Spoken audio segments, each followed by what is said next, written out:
Good day, Mr. Jenevev I am Jenevev Arcibal. I'm currently living in Mahogany, Butuan City. I'm the one of your student in Ethics, Section M3. I'm a secondary college student seeking a Bachelor of Secondary Education major in Philippines. This is my self-video for my final requirements about answering the first question, are you an ethical person?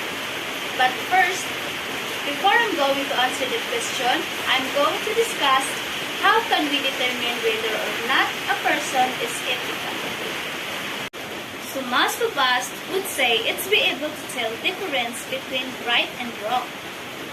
However, this is completely inadequate because a person of integrity acts on his or her convictions about what is right and wrong regardless to the consequences.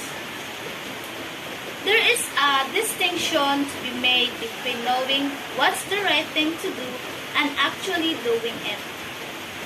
When we considered what it means to be ethical, some may argue that it means a person can recognize, even identify what is right and wrong, and always does what he and she believes is right.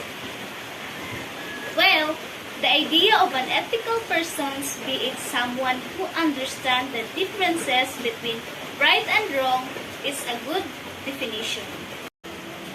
I believe it is not always the case because people often regard something as right when it is not at all. In my own opinion, an ethical person is someone who always follows the laws and ethical principles. He or she always chooses what is always right. Now, answering the question, are you an ethical person? Yes, I'm an ethical person because I firmly believe that the person's attitudes towards you is determined by your attitude towards them. I treat everyone the way I want to be treated. It is a responsibility to treat others fairly with compassion, empathy, and better respect.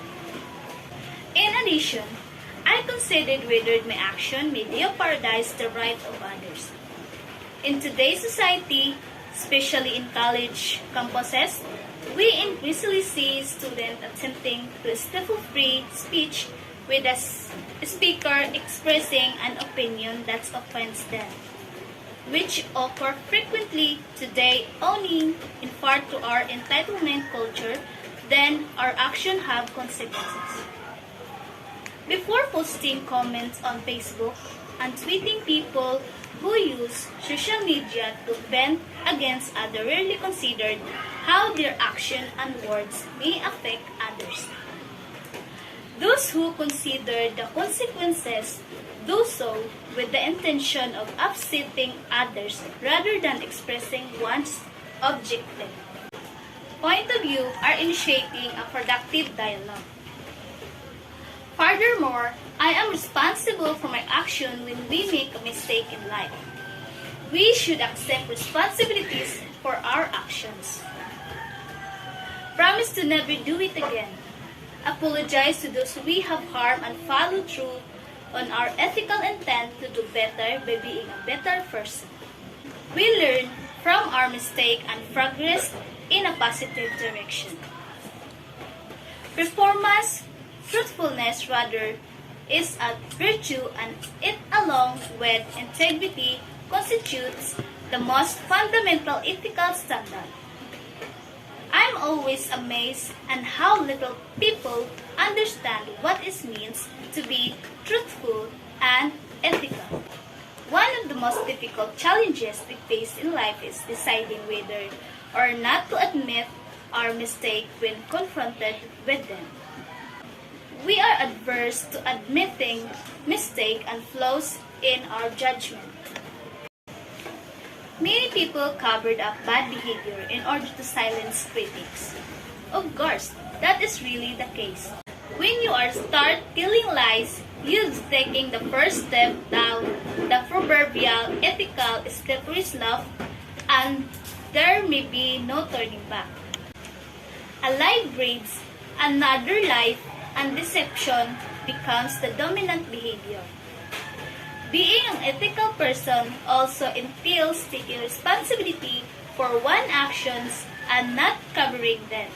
Therefore, I believe that ethics is all about what we do when no one is looking. Because our actions reveal our characteristic on our person. That's all.